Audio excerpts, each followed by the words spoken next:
Thanks for the introduction. I don't have a slide deck today. I'm going to talk a little bit about Oculus and the formation of the company and my career, which goes 40 years in gaming. I'm retired now. Grandkids. I was there today spending time with my grandkids. I do think about games occasionally. I watch launches, and Call of Duty, Activision's Call of Duty launched on the 28th and did $800 million in sales in 3 days. That's just staggering financial numbers for them. Activision's a great company. I worked at Activision. I worked in a studio. That's where I worked.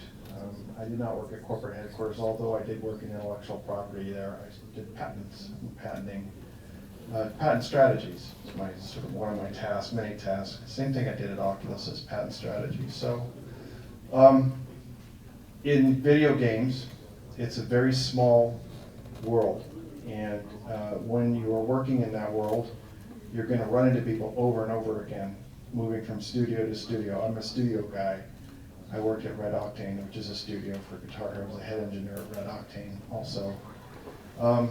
And it's really, really hard work working in video games. It's brutal. I would work endlessly from February till Black Friday in November, because that's when the games launch. That's when they sell their game. And then it would take 3 months just to decompress from it because the schedule is so tough. It's an entertainment thing. And there's no hours, except you gotta work 13 hours a day. Those are my hours. So I did that and I loved it. I like art and artwork, and I like technology. And I've been involved with technology. I'm a highly educated person. I went to UC Berkeley. I teach there now. I teach engineering at UC Berkeley. I'm an electrical engineer by training and education. Taxpayers paid for that. I got a scholarship through the state and government, so thank you, taxpayers. Paid well for them, actually. I do just briefly talk a little bit of politics stuff. I watch the student loan thing, right? Like these kids, people are getting their student loans forgiven. The return on investment for a student loan is very high for the government. The amount of revenue they get in from it is high, and particularly in my case, they did pretty well by me. So change the subject back to what we were talking about. The other thing, I go back to the relationship stuff and working in studios and seeing the same people over and over again. I built my career on staying in touch with people and getting mentoring advice. I got a lot of good advice from people, what not to do, what to do, how to behave. I'm not so good at behaving sometimes, but I got feedback on what I was doing wrong, and I followed it and listened very carefully. And for the most part, people have your interest at heart. If you ask them for advice, they're not going to try to trip you up. And if they try to do that, you don't want to deal with them anyways. But most people don't do that. So I had a mentor and a career advisor who was a professor at UC Berkeley that I worked on Terminator 2, the movie, the sound system with. And this guy, I got to know him really well. World famous guy, Ellen Burley-Camp. Worked with him.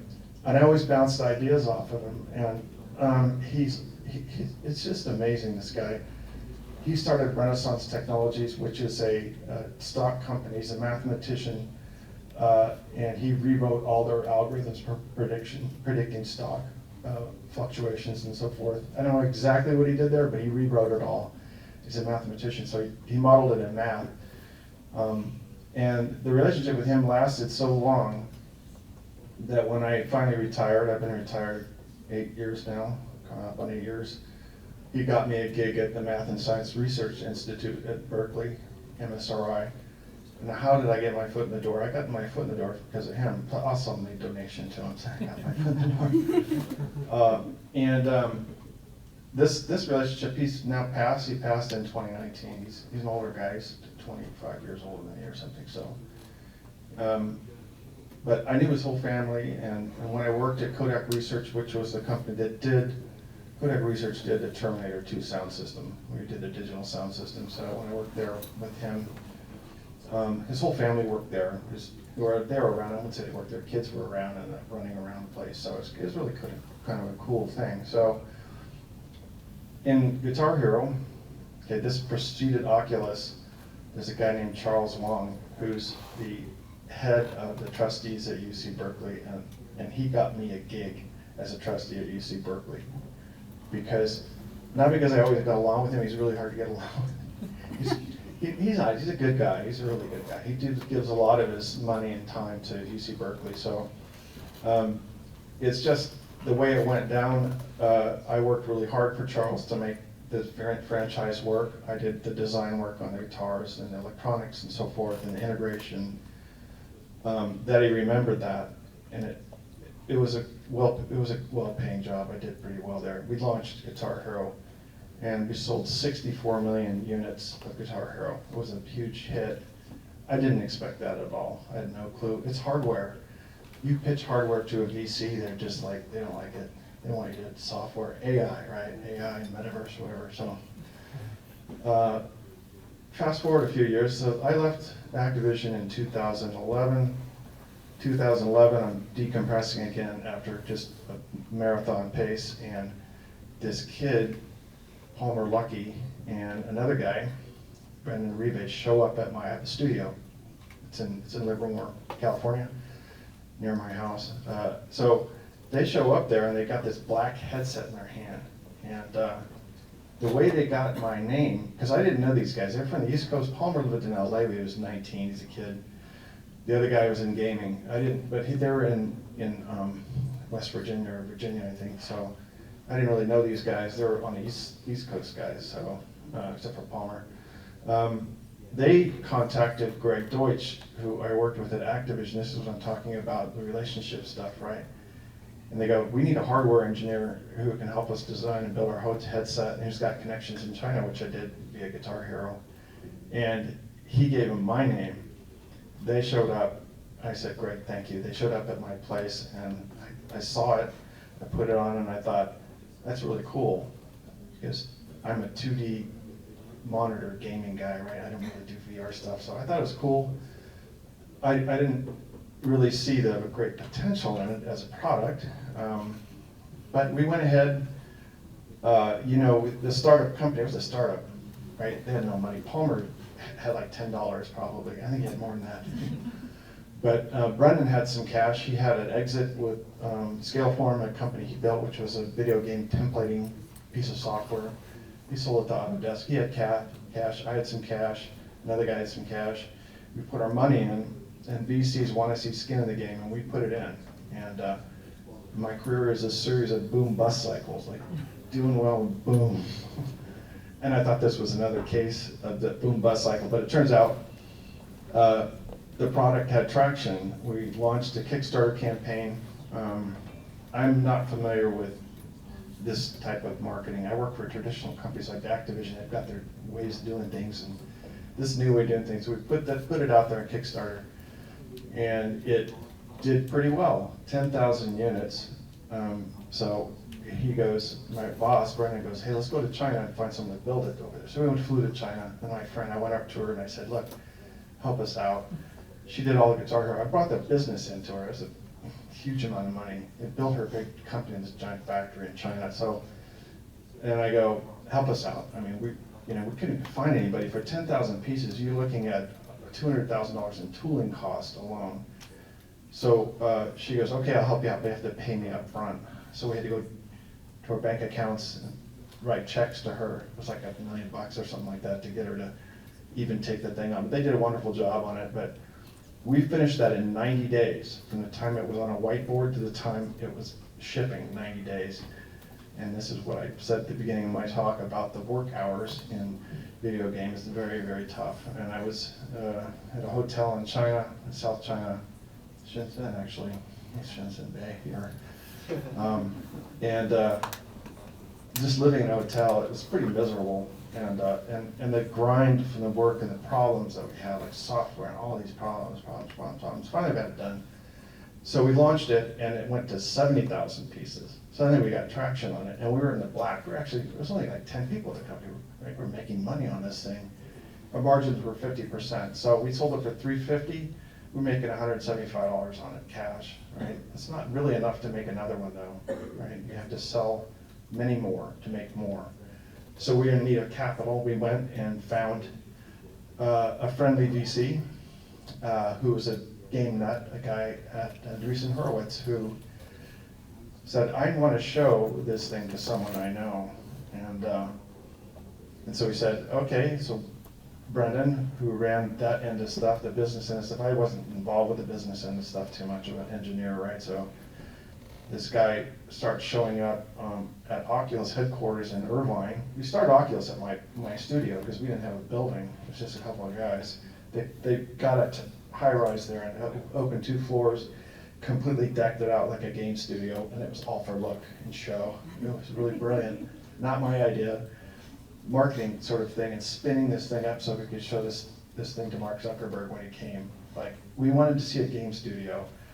We don't want him to see a couple guys sitting in a garage or something. He's not gonna be impressed with that. So it was all murals everywhere, decked out, figurines, video game characters everywhere. And he puts it on, and now he's not a video game guy. He's not. He is a social media, he's an advertising guy, he's a businessman. He's a really good businessman, he is. He's a brilliant businessman. So he puts it on and he's blown away. And he goes, I'm in. And I'm in China. I wasn't there for that meeting, I wasn't in China. I saw him, I've seen him around, but I'm in China and I get a call from Brendan. He goes, hey, guess what? And I go, what? It's 2:40 in the morning. I remember the day he called me. He goes, Facebook bought our business. The deal closes, this is in March of 2014. The deal closes in January 2015. And I go, how much is it? He goes, 3.2 billion. I go, oh, okay, that's pretty good. That's a really good return on my short period of time. So it was 10 years ago, last July, that the company was formed, just in 10 years. In 2 years, my boss, who's absolutely the best boss, he's a great guy, flipped it in 2 years to Mark Zuckerberg. So this is the thing, this relationship thing. If I had not had a good relationship with Greg Deutsch at Activision, if I didn't have a good relationship with Elwin Berlekamp at Kodak, and I didn't have these other relationships, I wouldn't be here. I mean, I'm good at the technical stuff, I'm really, really good at it, but I'm trained. I've got a lot of training and practice, and I like it. So, but it was the building on the relationships. That's how I got the job at Oculus, and I got the job at Activision at Red Octane Studio through a friend. He said, hey, they need an engineer. They call me and I go, I'll take a look at your good plastic guitars. I thought it was a stupid idea. I really didn't think it was a good idea. I was terribly wrong. Just like Oculus, it was that great of an idea. But so what is the metaverse? And this is the topic. I burned through half of my time talking about my life. So Oculus had visions of this thing. There is a game, there's precedent for the metaverse. It's a game called Second Life. I don't know if anyone heard of it? Let's see. Okay, Second Life is a game that you play and you exist in a universe and you walk around and you do stuff. Okay, the company started it in '99, it launched in 2003, and it was pretty good. You gotta be picky about video games, okay? By 2017, or 2015, or 2014, they had 1 million users. That's not a lot. Not in the world that I'm in, you need a lot more than that.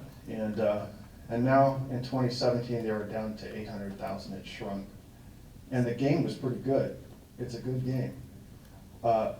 It lacks a couple things though, and a video game has to be goal-oriented and has to tell a story. It has to tell a convincing story. It has to be fun, of course, but there has to be a goal, and you have to work with other people to achieve the goal in the game. This is the idea. It's a story. Second Life didn't have any of that. And it also, the complexity of the software, it's super complicated. And I don't know the details of what game engine it runs. You have an engine that runs the game. You buy it, basically. It's like Unity or Unreal. You're familiar with that? You buy this game engine and you write your game around it. That's not what Activision does, and not what big studios do, because they don't want to pay royalties.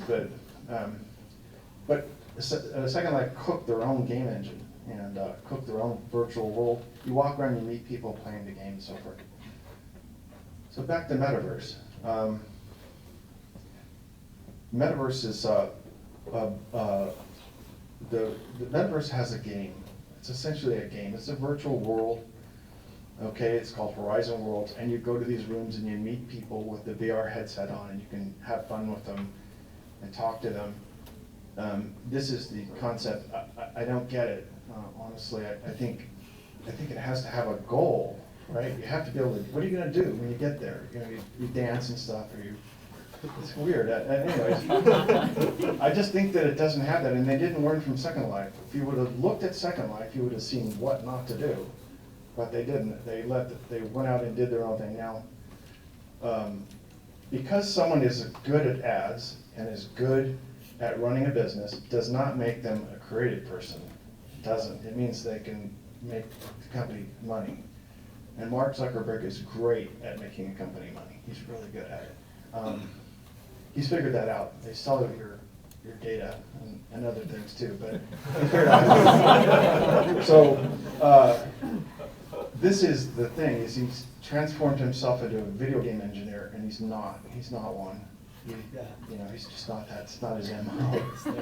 And they're struggling, and I have a lot of Facebook stock. I got a big chunk of it when Oculus was sold, and then it went up, and then boom. It's like $20 more than I was granted in 10 years ago. So, this is the thing, is like, it's risky stuff to do. Activision, if they were smart, what they would have done is not bought Second Life. I wouldn't buy that. I would have bought Activision and a couple other studios, and then assigned them the task of creating it and gotten out of the way, because they would have done it. They would have gotten it done.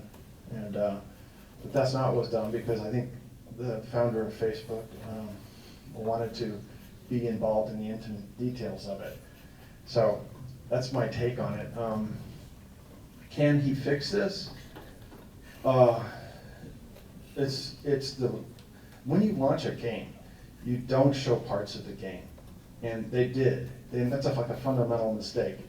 If you want to show parts of the game, you show a video of it, what it's supposed to be like Red Dead Redemption or something like that. You show a nice video, and a monologue, and it doesn't have any of that stuff.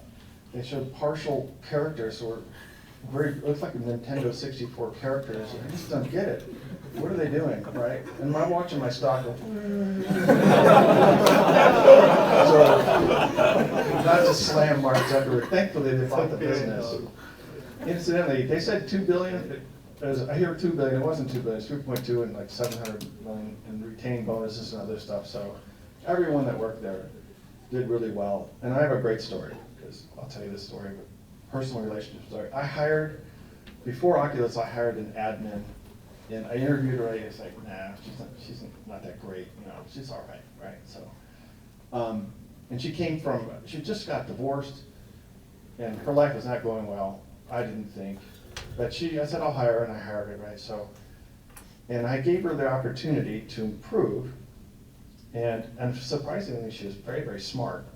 It's just no one ever gave her a chance. So she comes in there penniless, right? She's working for me. And she doesn't have any cash, right? So she walks out of the deal with a lot of cash. She did really well. I was very proud of her. She's done really well. Super smart, organized. I taught her everything, and she could basically do my job. Not the technical part. She's not a tech person, but she could run things, get stuff done. It's a great story. That happened to a lot of people there. That was the best part of watching people's lives improve. Some people, when they get a lot of money, they go. Some people don't. She didn't, so. Well, that's my Metaverse story, and I will take some Q&A now. I did my best. Yes, sir. Hi, thank you so much for your talk. Your first name, please? I'm sorry? What's your name? I'm Magnus. Magnus. Okay. Yes. I just you touched a little bit upon earlier about having a mentor. How do you go about finding mentors and finding someone that's willing to mentor you all the way through your process? Well, it doesn't have to be a career mentor. It could be a relative, an uncle, somebody you trust. you know, that you can bounce your great ideas off of. My ideas sometimes aren't very great, but I found them through a spiritual group, and I also found them just in work. Like, I would stay in touch with people, I'd call them, you know, let's go to lunch. And I could tell they didn't want to go. So I go to lunch with them, I buy them lunch, and then here's a great story. This is just happened to me. This guy comes in, I worked with him at Activision.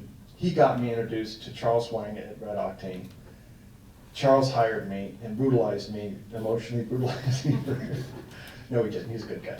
So he comes to me and he goes, I need a place to do a startup. And I have this room upstairs in my studio that's unused, it's really nice furniture and all that. I go, you're in, just move in right now, right?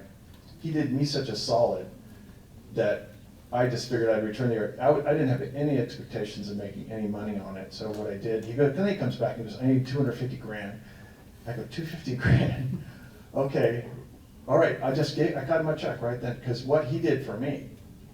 And then they sold the business. He comes back to me and goes, I got a little return for you. It wasn't great, but see, that's how it went down. He's can be difficult to deal with. He's fickle. But he's always helped me, he's always straight with me. He always told me exactly what he thought. I really appreciate that. So thanks, Magnus. Anyone else? Yes, sir. Your name, please? Ben. Ben. So the name of the talk is Scalability of Games in the Metaverse. So I was wondering if you read the media, they tell you, okay, it's gonna be some kind of completely integrated system, and I'm just wondering from a game developer perspective, how are you going to integrate all these different games with all the different graphics and so on into one like metaverse you can walk around in? Second Life company tripped on that very thing. It's too complicated software-wise. You have to build an entire tool set to do this. And I don't think that they necessarily have that. They're a social media company. They have, you know what it is, right? People are on Facebook here. Don't get me wrong, I think Facebook's a great product. I don't like the way their censorship and stuff on it, but it's their platform, whatever. It's a great product. It's a revenue killer. It makes money, not so much lately, but it does. It can't do that. But that's not their MO. I mean, I think they underestimated the grasp of the magnitude of the amount of work that it would take to do that. Now, if you were to write a game, then you could go and you could do it for free. You can go to Unity or Unreal and get the dev kit for it and write a game with all the assets, and you get it running really fast. It's amazingly fast to get it running. But you have to be a programmer though. I mean, so that's because they provide the components for the engine, and then it's just seamless. They're really good. And then actually Unity has VR in it also, so that's VR emphasis. So, but they don't have any of that stuff. And to cook that from the beginning, the Activision, the studios had their own tool set, and there were dedicated engineers working on the tools. That's all they did. So to answer, the scalability is a big problem, and I don't think they've encompassed the workload for that. I don't think that they have a grasp of how much work that is. I kind of know. And so I hope that answers your question, Ben.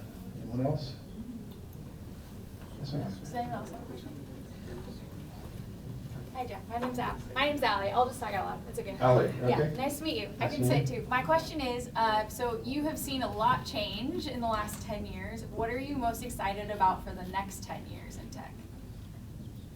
Well, I work in vehicles. I'm a car nut. I collect cars and stuff.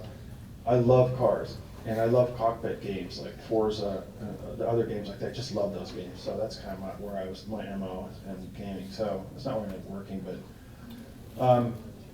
I think the electrification of vehicles, the environmental concerns that you hear about, I'm not going to get political on you. I think some of that's kind of weird, but I think what's happening in vehicle technology is we're at the cusp of that. And if you want to be an inventor, an engineer, I would focus on that, like changing tire technology, making the car more aerodynamic, improve battery chemistries, how to recycle lithium-ion batteries. I'd focus there because it's a gold mine. In Europe, in 2035, they're banning gasoline-powered vehicles, internal combustion engine vehicles in cities. So there's a big opportunity there. This is my take on it. On gaming, I'm a little out of that world now. I was just blown away by the sales numbers for Call of Duty, though. It's just a killer franchise. It's just a revenue maker, and it's a great game. Really good. Thank you. Thank you. All right. Okay. Here you go. Yes, ma'am. Phoebe. Yes. Okay. And we'll have feedback. Hello. Yeah. Yeah. I was just. You're sitting right by the speaker. Yeah. Okay. So, Phoebe, my question is, obviously, your opinion that Meta is not taking Oculus to the right direction. I didn't say that. Okay, I read that. All right. Okay. You read it that way. I kind of, a little bit, yeah. Okay, so do you think it would be a good idea to start another Oculus right now that is going to do things that Mark Zuckerberg hasn't done it right? Just wait for Apple. Okay. Mike Rockwell with Apple. Just wait. I think there's utility, Phoebe, in having information beamed into your eye, so I'm not reaching down and pulling out my phone all the time. Yeah. If you could do that, I don't know how that's going to be done exactly. There's great utility in it. The problem with this idea, I don't know how you would do that, is like people are really sensitive about what's on their face, like their glasses. Like I'm sensitive about style and stuff like that. Glasses and things like that. How do you encompass all the people's tastes? I know it's a complicated problem, so that's the challenge. Anyone else? Yes, sir. Firstly, my roommate's a researcher at MSRI. He says thank you. And What's his name? I don't want to say. Okay. I don't know. He's a post-grad student, right? Yeah. PhD. PhD. I was curious, what was the most challenging part in your journey from university till today, and how would you describe Oh, it? it's an easy one. Dealing with people. The two-legged ones, two-legged beast. No, that's challenging. And how do you get people to work 14 hours a day for 8 months, endlessly? And how do you do that? You have to treat them well, one thing, and you have to give them something inspiring and creative to work on. I can imagine, I talked to someone who was going to work for an air conditioning company, designing air conditioning units, and I just couldn't do that. I mean, it has to be like fun and creative. So I think MSRI guy, yeah, all right. I think that it's the dealing with the human beings and the human factors and how to do that. And I haven't met anybody who's extremely gifted at that. Some people are better than others, I would say. Elon Musk needs help.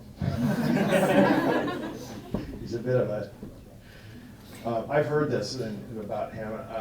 He's just, he's brilliant. He's very focused. He's very sharp guy.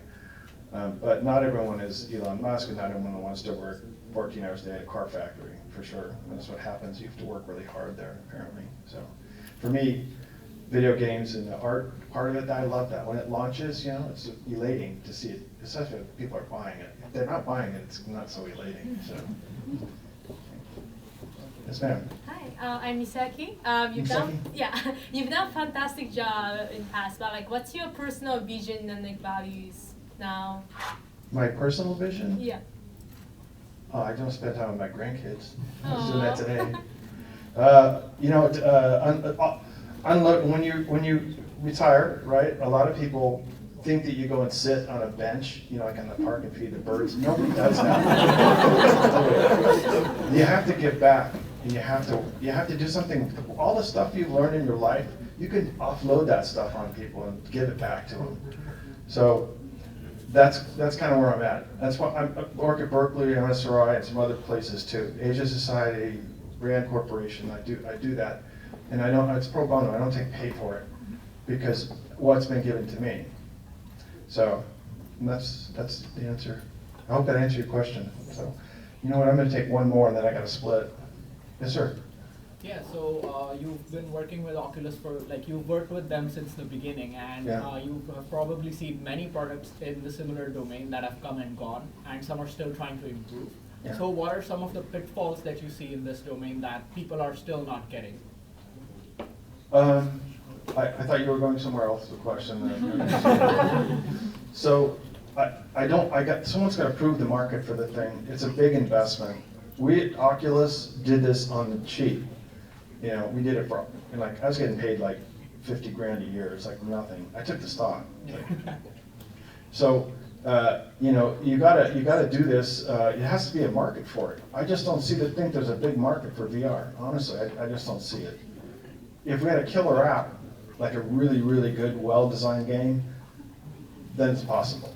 But it just hasn't moved. HoloLens, I think they've abandoned it. Microsoft's abandoned HoloLens. But let's see what Apple can come up with. You know, I thought the Apple Watch was a dumb idea. Everyone's got one now, right? What's wrong? I did. I thought it was just, I mean, why don't you just pull your phone out and look at your phone? Well, I didn't see the utility of it. And so, but Apple launched it anyways, despite my opinions. All right, I gotta go. All right, thank you.